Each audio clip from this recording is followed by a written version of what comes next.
kali ini, saya menawarkan jasa penerbitan buku. Seperti yang kita ketahui, dengan maraknya kegiatan literasi di situasi pandemi ini, maka kehadiran penerbit buku sangat dibutuhkan. Banyaknya kegiatan literasi yang membutuhkan penerbit yang mampu menerbitkan karya-karya mereka. Dengan melihat hanya sedikit penerbit yang masyarakat kenal dengan harga terjangkau, menjadi jawaban atas masalah yang terjadi. Adapun analisis SWOT dari ide bisnis ini yaitu, pertama, strength, harga murah dengan kualitas tinggi, konsultasi kepenulisan dan penerbitan gratis, serta penyediaan workshop. Kedua, weakness, pangsa pasar yang masih terlalu luas karena belum menentukan target yang ingin dicapai. Ketiga, opportunities, kompetitor yang masih belum menjamur, sehingga bisnis ini memiliki waktu untuk terus mengembangkan bisnisnya dan semakin maraknya kegiatan literasi. Yang keempat, trends, dengan meningkatnya kegiatan literasi, menjadikan usaha penerbitan buku menggiurkan sehingga banyak bermunculan kompetitor-kompetitor lain. Sekian, terima kasih. Aspek hukum atau legalitas bisnis usaha penerbitan buku. Legalitas usaha merupakan persyaratan penting yang harus diperhatikan dalam merintis usaha. Seringkali pengusaha penerbitan mandiri kurang memperhatikan legalitas usahanya. Bila mana pengusaha memiliki legalitas usaha, maka ia akan memiliki jaminan dan ketenangan dalam menjalankan usahanya. Terdapat 3 kewajiban pengusaha penerbit mandiri. Yang pertama, membayar pajak yaitu PPN dan PPh, mematuhi Undang-Undang KCKR, dan memiliki akta notaris, SIUP maupun TDP. Bentuk badan usaha penerbitan mandiri berupa CV dikarenakan pengajuan ISBN hanya dapat dilakukan oleh CV atau PT. Oleh karena itu, diperlukan 2 pihak. Yang pertama, sekutu komanditer yang hanya menyediakan modal dan tidak berhak bertindak atas nama CV, dan sekutu komplementer yang menjadi pengurus CV dan dapat bertindak atas nama CV. Misalnya, sekutu komplementer dapat membuat perjanjian dengan pihak ketiga. Tanggung jawab ditanggung sekutu komplementer, dan sekutu komanditer hanya bertanggung jawab jika bertindak di luar kewenangannya. SIUP atau Surat Izin Usaha Perdagangan. Di samping CV, perusahaan penerbitan mandiri juga harus memiliki Surat Izin Usaha Perdagangan atau SIUP sebagai sarana perlindungan hukum dan sebagai penunjang pengembangan usaha. Dengan kepemilikan SIUP, berarti usahanya telah dicatat oleh pemerintah. Terdapat 5 persyaratan permohonan SIUP. Yang pertama, fotokopi akta notaris pendirian perusahaan, fotokopi NPWP, fotokopi KTP, fotokopi surat izin tempat usaha atau SIHU dari Pemda setempat, dan neraca perusahaan. Tanda daftar perusahaan atau TDP. TDP adalah daftar catatan resmi sebagai bukti bahwa perusahaan badan usaha telah melakukan wajib daftar perusahaan sesuai dengan ketentuan Undang-Undang Nomor 3 Tahun 1982 tentang wajib daftar. Hak kekayaan intelektual atau merek. Hak atas merek diberikan oleh negara kepada pemilik merek yang terdaftar untuk jangka waktu tertentu dengan menggunakan sendiri merek tersebut atau memberikan izin kepada pihak lain untuk menggunakannya sesuai dengan Undang-Undang Republik Indonesia Nomor 20 Tahun 2016. Dokumen hukum dan izin badan usaha. Secara umum, terdapat 5 dokumen hukum dan izin badan usaha yang harus dimiliki oleh suatu usaha yang termasuk UMKM, yaitu nomor pokok wajib pajak, surat keterangan domisili usaha atau surat keterangan domisili perusahaan, surat izin usaha perdagangan, tanda daftar perusahaan, dan izin gangguan. Selain itu, bagi usaha mikro dan kecil juga terdapat izin usaha mikro dan kecil atau IUMK. Usaha yang berbentuk perusahaan perorangan, firma, CV, PT, maupun koperasi wajib memiliki izin-izin usaha tersebut. NPWP. Proses pembuatan NPWP dilakukan tanpa dipungut biaya, yaitu dengan datang langsung ke kantor pelayanan pajak atau kantor pelayanan penyuluhan dan konsultasi perpajakan, atau terlebih dahulu melalui situs web perpajakan atau memilih menu electronic registration. Yang perlu dilakukan adalah mengisi formulir pendaftaran NPWP serta menyerahkan yang pertama, fotokopi dokumen pendirian badan usaha beserta perubahannya, kedua fotokopi KTP salah satu pengurus badan usaha, yang ketiga fotokopi NPWP salah satu pengurus badan usaha, yang keempat surat kuasa bermaterai 6.000 apabila pendaftaran NPWP dilakukan oleh orang lain yang bukan merupakan pengurus badan usaha, dan yang terakhir fotokopi dokumen izin usaha atau izin kegiatan yang diterbitkan oleh instansi yang berwenang atau fotokopi surat keterangan tempat kegiatan usaha dari pejabat pemerintah daerah sekurang-kurangnya lurah atau kepala desa.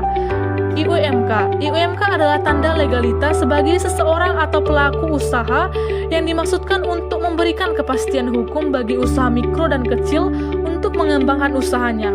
Pemberian IUMK dibebaskan atau diberi keringanan dengan tidak dikenakan biaya retribusi atau pungutan lainnya. IUMK diberikan oleh camat yang mendapat delegasi dari bupati atau wali kota atau lurah atau kepala desa di wilayah tertentu.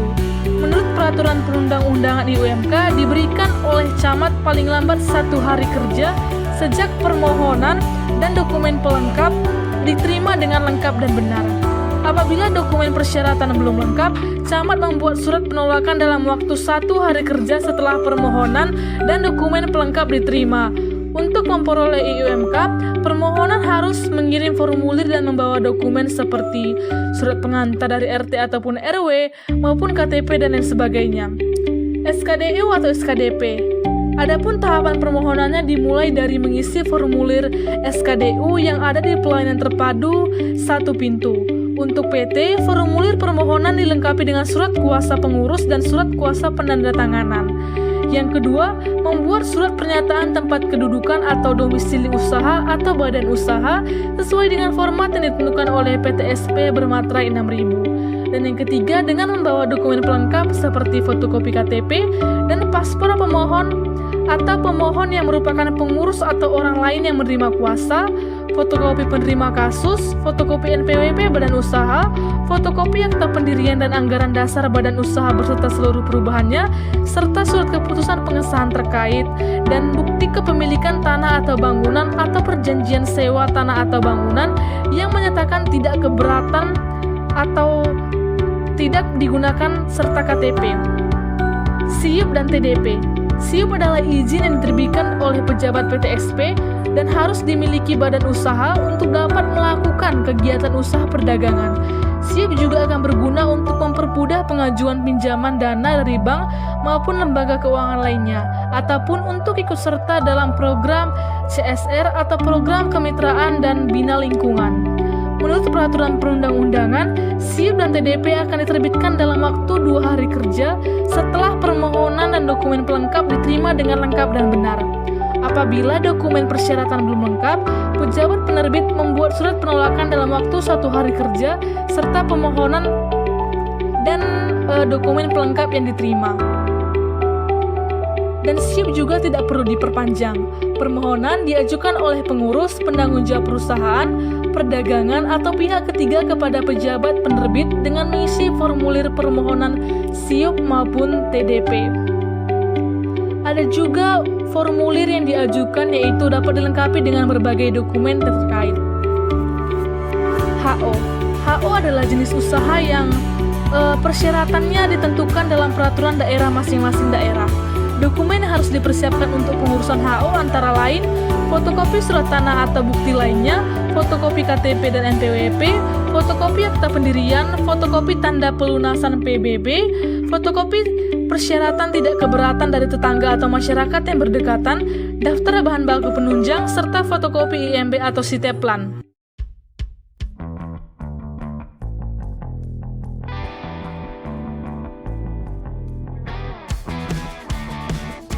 Materi selanjutnya yaitu aspek lingkungan bisnis dari usaha penerbitan buku. Nah, jadi adapun aspek lingkungan hidup dalam studi kelayakan bisnis yaitu mengenai analisis aspek lingkungan yang dilakukan agar pelaku bisnis memahami apakah lingkungan setempat sesuai dengan ide bisnis yang akan dijalankan dan apakah manfaat bisnis bagi lingkungan lebih besar dibandingkan dengan dampak negatifnya. Nah, kelayakan suatu ide bisnis dinyatakan lulus uji jika ide bisnis tersebut mampu memberikan manfaat yang lebih besar dibandingkan dengan dampak negatif yang ditimbulkannya. Studi kelayakan bisnis berdasarkan aspek lingkungan hidup berfungsi untuk mengetahui seberapa besar dampak yang ditimbulkan sektor bisnis terhadap pencemaran air, udara, dan lainnya di sekitar lokasi. Dalam hal ini, AMDAL diperlukan dalam sebuah studi kelayakan bisnis. Nah, di sini telah disajikan tujuan dari analisa sebuah lingkungan. Yang pertama, menganalisa kondisi lingkungan operasional, lingkungan industri, dan lingkungan jauh agar memperoleh jawaban apakah kondisi memungkinkan untuk menjalankan sebuah ide bisnis. Yang kedua, menganalisa dampak positif dan negatif yang mungkin terjadi terhadap sebuah organisasi. Dan yang ketiga, menganalisa usaha-usaha yang dapat dilakukan untuk meminimalkan dampak negatif bisnis terhadap lingkungan. Terdapat 3 kategori dari lingkungan bisnis. Yang pertama, lingkungan jauh. Lingkungan jauh ini dapat ditinjau dari beberapa aspek, seperti ekonomi, sosial, politik, teknologi, ekologi, hingga global. Ada juga lingkungan industri yang terbagi atas persaingan antar perusahaan, kekuatan pemasok, kekuatan pembeli, barang substitusi, hingga hambatan masuk. Dan yang ketiga yaitu lingkungan operasional yang berkaitan erat dengan pesaing, pemasok, pelanggan, pemberi kredit, dan pegawai. Nah, adapun yang berkaitan langsung dengan lingkungan operasional yang berarti lingkungan yang berkaitan langsung dengan aktivitas operasional sebuah perusahaan, yaitu yang pertama lingkungan pesaing atau perusahaan kedua yang menjual produk-produk sejenis. Dan yang kedua, lingkungan pelanggan atau para pembeli produk yang dihasilkan perusahaan. Dan yang ketiga, lingkungan pemasok atau pihak yang menyediakan bahan baku, tenaga kerja, dan sumber kedua informasi lainnya. Dan yang keempat, ada lingkungan kreditor, yaitu seorang pihak yang mendanai atau membantu pembiayaan proyek tersebut. Dan yang kelima, yaitu lingkungan pegawai, yang berarti para pekerja bagi sebuah perusahaan tersebut. Adapun di sini telah disajikan lingkungan industri, yaitu setiap bisnis yang didirikan pasti akan mengalami persaingan cepat ataupun lambat. Menurut Porter tahun 1985, terdapat 5 kekuatan dalam persaingan. Yang pertama, ancaman pendatang baru. Adapun yang dimaksud dengan ancaman pendatang baru di sini bergantung pada skala ekonomi, diferensiasi produk, persyaratan permodalan, keunggulan biaya, saluran distribusi, dan kebijakan pemerintah. Dan yang kedua ada kekuatan pemasok, yang berarti semakin kuat dengan semakin sedikitnya pemasok, semakin uniknya produk yang dihasilkan. Produk pemasok sangat penting bagi pembeli, ancaman serius jika berintegrasi ke arah industri pembeli, dan pembeli bukan konsumen penting bagi pemasok. Dan yang ketiga, ancaman produk pengganti. Semakin kuat jika konsumen memiliki switching cost yang rendah untuk berpindah ke produk lain. Produk pengganti berharga murah namun berkualitas sebanding. Dan yang keempat itu ada kekuatan pembeli. Jadi, semakin kuat jika pembeli selalu membeli dalam jumlah besar. Produk yang dibeli standar atau tidak terdiferensiasi, dan produk pemasok adalah elastis terhadap harga, dan produk pemasok tidak begitu signifikan bagi pembeli. Dan yang terakhir, terdapat intensitas persaingan dalam industri. Hal ini bergantung pada jumlah pesaing, cepat lambat pertumbuhan industri, tingkat diferensiasi produk di industri tersebut, ketahanan lama tidaknya suatu produk, tinggi rendahnya rintangan keluar dari industri tersebut. Adapun di sini yang dimaksud dengan lingkungan jauh terbagi atas 6 macam. Yang pertama, lingkungan ekonomi yang berkaitan dengan kondisi perekonomian suatu wilayah negara ataupun dunia. Dan yang kedua ada lingkungan sosial budaya. Faktor yang mempengaruhi suatu perusahaan adalah sebuah kepercayaan, opini, sikap, pendidikan, dan gaya hidup masyarakat. Dan yang ketiga ada lingkungan politik. Kondisi politik juga turut menentukan berhasil tidaknya sebuah bisnis, khususnya dalam masa gejolak politik yang memiliki resiko yang tinggi. Yang keempat, lingkungan teknologi. Perkembangan teknologi dapat berdampak baik dan buruk bagi sebuah perusahaan. Dan yang kelima ada lingkungan ekologi. kegiatan suatu bisnis dalam resikonya terhadap lingkungan hidup dan keberlangsungan alam sekitar, begitupun sebaliknya. Dan yang keenam, lingkungan global. Pengaruh suatu global yang mungkin berdampak terhadap suatu ide bisnis. AMDAL ataupun UKL-UPL merupakan sebuah instrumen untuk merencanakan tindakan preventif terhadap pencemaran dan kerusakan lingkungan hidup yang mungkin ditimbulkan dari aktivitas pembangunan. Mengingat fungsinya sebagai salah satu instrumen dalam perencanaan usaha dan atau kegiatan, penyusunan AMDAL tidak dilakukan setelah usaha atau kegiatan tersebut dilaksanakan. Penyusunan AMDAL yang dimaksud dalam ayat ini dilakukan pada tahap studi kelayakan atau desain detail rekayasa. Analisis mengenai dampak lingkungan hidup yang selanjutnya disebut AMDAL adalah kajian mengenai dampak penting suatu usaha dan atau kegiatan yang direncanakan pada lingkungan hidup yang diperlukan bagi proses pengambilan keputusan tentang penyelenggaraan usaha ataupun kegiatan.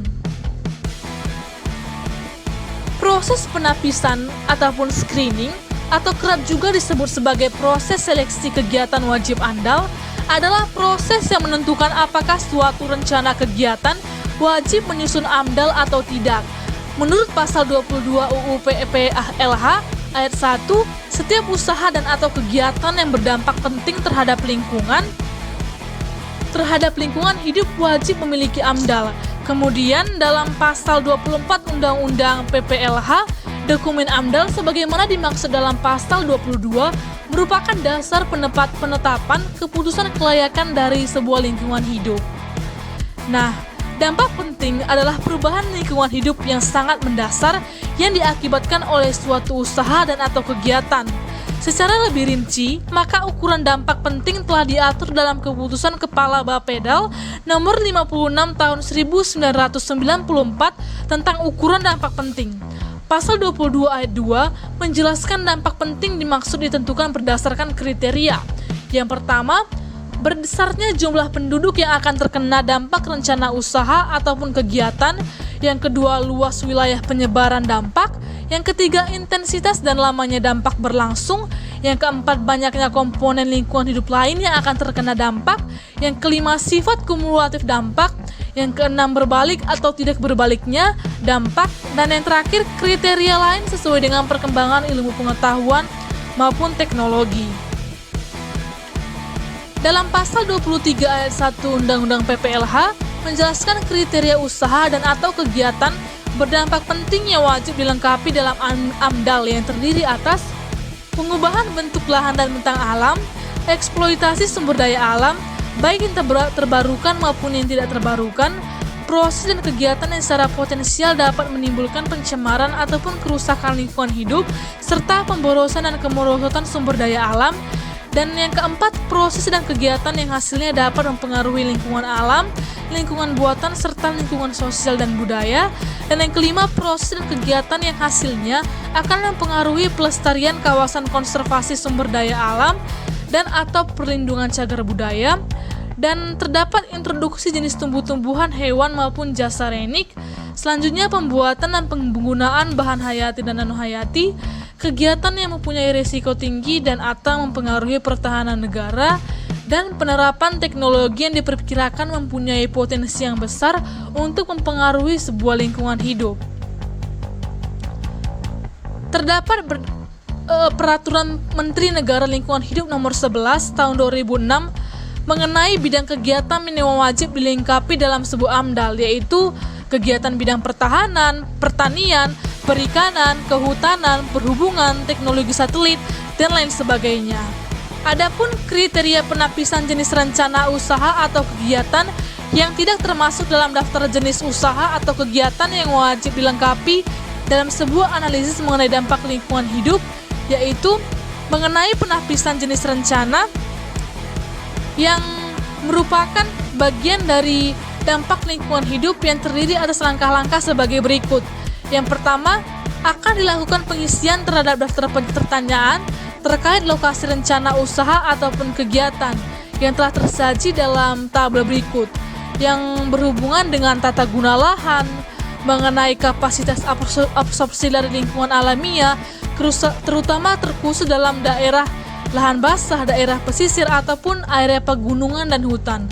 Adapun langkah kedua yaitu dengan melakukan pengisian terhadap daftar pertanyaan untuk menilai karakteristik rencana usaha ataupun kegiatan. Dan langkah ketiga yaitu merupakan penentuan dari dampak penting untuk setiap jawaban dari daftar pertanyaan pada langkah 1 dan langkah 2 yang menggunakan kriteria penentuan dampak penting seperti jumlah manusia yang akan terkena dampak, luas wilayah persebaran dampak, intensitas dan lamanya dampak berlangsung, banyaknya komponen lingkungan lainnya yang terkena dampak, sifat kumulatif dampak, dan berbalik atau tidak berbaliknya dampak. Dan langkah keempat yaitu pelajari apakah dalam 10 tahun terakhir hasil implementasi pengelolaan dan pemantauan lingkungan hidup dari jenis usaha atau kegiatan yang dimaksud menunjukkan bahwa pertama, usaha atau kegiatan dimaksud senantiasa menimbulkan dampak penting negatif yang hampir serupa di seluruh wilayah Indonesia. Yang kedua, tidak tersedia ilmu pengetahuan dan teknologi, tata cara atau tata kerja untuk mengelola dampak negatif usaha dan atau kegiatan yang dimaksud baik yang bersifat terintegrasi dengan proses produksi maupun terpisah dari proses produksi. Dan langkah yang terakhir yaitu bila hasil analisis langkah keempat menunjukkan bahwa dalam 10 tahun terakhir dampak lingkungan usaha atau kegiatan tersebut tidak dikenali karakter dampaknya dan tidak tersedia ilmu pengetahuan, teknologi, dan tata cara untuk mengatasi dampak penting negatifnya, maka usaha dan atau kegiatan dimaksud yang semula tergolong tidak wajib AMDAL dapat digolongkan sebagai usaha dan atau kegiatan yang wajib dilengkapi dengan AMDAL. Oleh karena itu, berdasarkan materi dari aspek lingkungan bisnis dari suatu usaha penerbitan buku, sangat penting dilakukan untuk meninjau apakah bisnis ini layak diterapkan atau tidak dalam studi kelayakan bisnis. Jadi, materi dari aspek lingkungan bisnis telah dijelaskan dengan secara rinci dan materi selanjutnya mengenai aspek pasar dan pemasaran.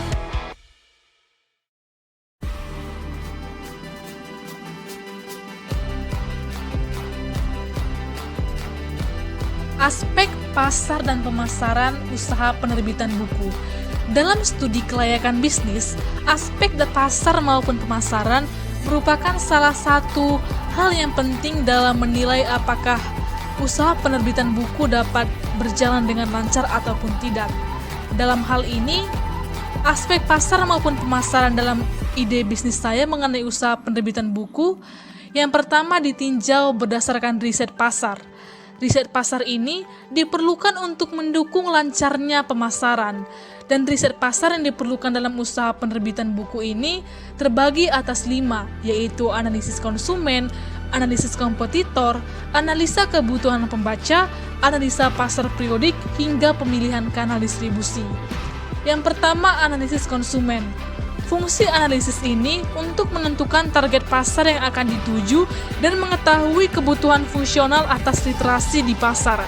Konsumen jasa penerbitan yang ditargetkan perlu dipetakan guna mendapatkan permintaan jasa penerbitan. Konsumen pembeli buku dapat dianalisis dengan cara memajang sampul dan sinopsis buku yang ditulis di komunitas seperti media sosial, acara bedah buku, dan lain-lain. Kemudian dilakukan penawaran pre-order dan buku dicetak sejumlah permintaan. Yang kedua ada analisa kompetitor. Fungsi analisa kompetitor merupakan upaya untuk mengetahui ancaman, kesempatan, dan strategi sehingga produk kita menang dalam persaingan. Adapun analisa kebutuhan pembaca, yaitu analisa ini sangat penting untuk mengetahui ataupun untuk memenuhi kebutuhan literasi pembaca, dan yang perlu dicari yaitu informasi tentang kebutuhan literasi pembaca dan ketersediaan atas buku tersebut. Dan selanjutnya ada analisa pasar periodik. Analisa ini berfungsi untuk menentukan waktu penggandaan buku dalam jumlah yang lebih banyak. Contoh-contoh waktu pasar periodik antara lain awal semester sekolah ataupun kuliah, menjelang ujian sekolah, menjelang ujian CPNS, maupun lain sebagainya. Dan yang terakhir yaitu pemilihan kanal distribusi. Pemilihan kanal distribusi dilakukan untuk menentukan jalur distribusi yang tepat. Jalur distribusi buku yang diterbitkan secara mandiri bisa melalui sosial media, toko buku konvensional, melalui online, pameran, maupun lain-lain. Dan pemilihan kanal distribusi ini akan coba diterapkan dalam ide bisnis usaha penerbitan buku tersebut. Dan selanjutnya, ada pun strategi pemasaran dari sebuah ide bisnis saya, yaitu usaha penerbitan buku, yaitu penerbitan mandiri ini mempunyai dua jenis produk utama dengan karakteristik konsumen dan strategi pemasaran yang berbeda, yaitu jasa penerbitan dan buku. Jasa penerbitan mempunyai konsumen, yaitu penulis, sedangkan buku mempunyai konsumen, yaitu pembaca. Contoh-contoh strategi pemasaran akan disajikan pada tabel berikut. Nah, di sini terdapat dua strategi pemasaran penerbitan buku dari dua produk tadi, yaitu jasa penerbitan yang dengan konsumennya penulis dan produk buku dengan konsumennya pembaca. Yang pertama akan kita ulas mengenai produk jasa penerbitan dengan konsumen penulis. Adapun strategi pemasaran yang akan coba diterapkan dalam ide bisnis ini, yaitu pertama, pelatihan penulisan buku.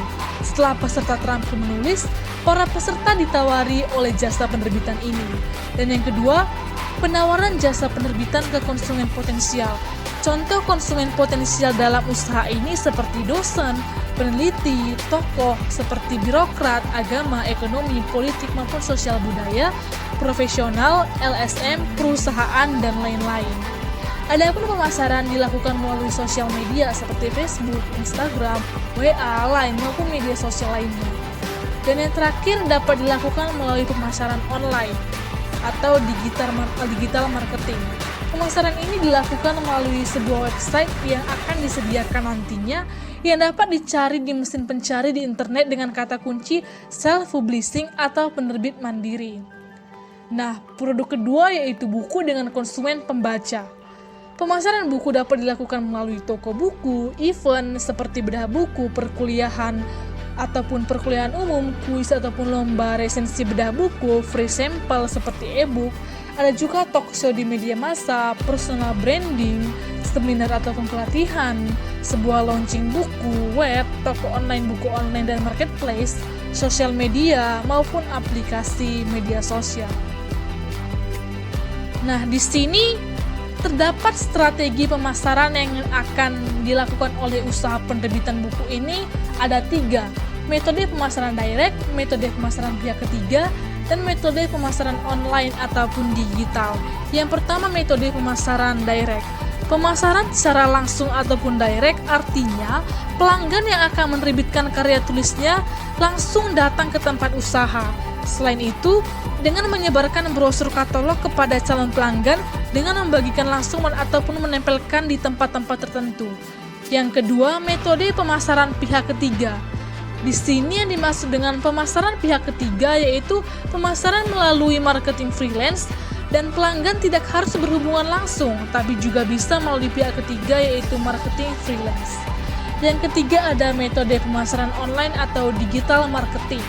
Pemasaran tidak langsung artinya pelanggan yang akan mencetak tidak perlu repot-repot untuk datang ke tempat usaha, tapi cukup melakukan komunikasi dan pengiriman file melalui media sosial seperti email, Instagram, Facebook, WhatsApp, maupun blog yang sudah disediakan dengan admin yang fast respon maupun ramah.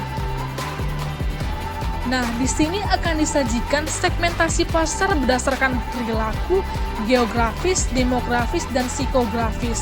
Sebelum itu, apa sebenarnya segmentasi pasar?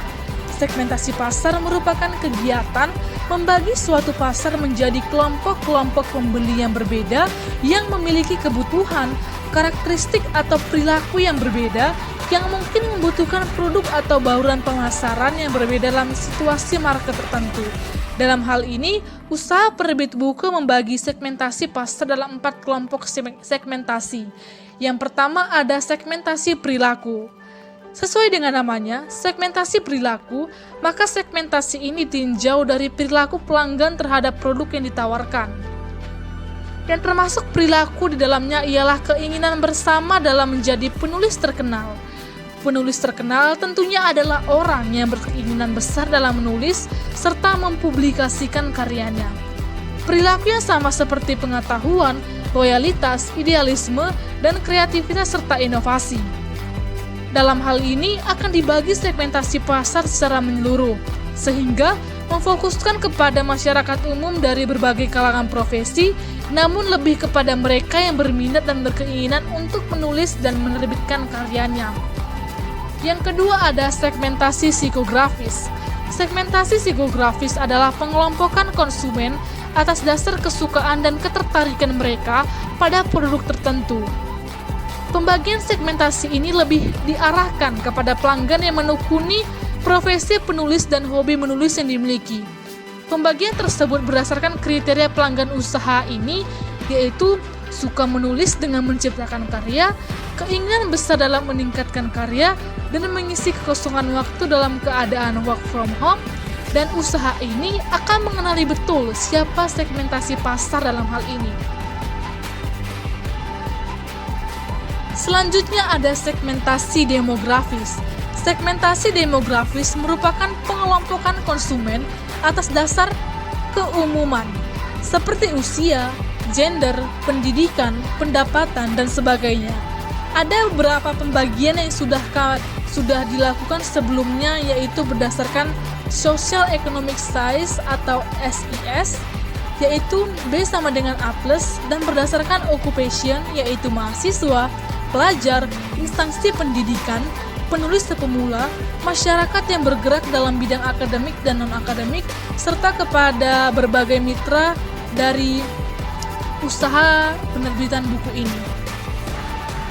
Dan selanjutnya ada segmentasi geografis. Segmentasi geografis adalah penentuan kelompok pemasaran berdasarkan pada tempat tinggal konsumen. Dalam hal ini, segmentasi akan dimulai dari daerah domisili tempat usaha berdiri. Nah, adapun target pelanggan dari usaha penerbitan buku ini yaitu mahasiswa, pelajar, masyarakat umum dari segala kalangan profesi, dan instansi pendidikan seperti kampus, sekolah, dinas pendidikan, organisasi, ataupun komunitas kepenulisan, dan lain-lain. Pelanggan akan berada dalam berbagai kalangan, baik akademisi maupun non-akademisi. Nah, di sini telah disajikan positioning bisnis.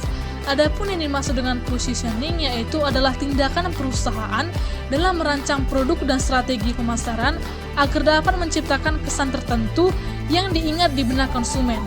Berdasarkan ide bisnis ini, maka ada beberapa positioning yang dilakukan terhadap pelanggan ataupun konsumen.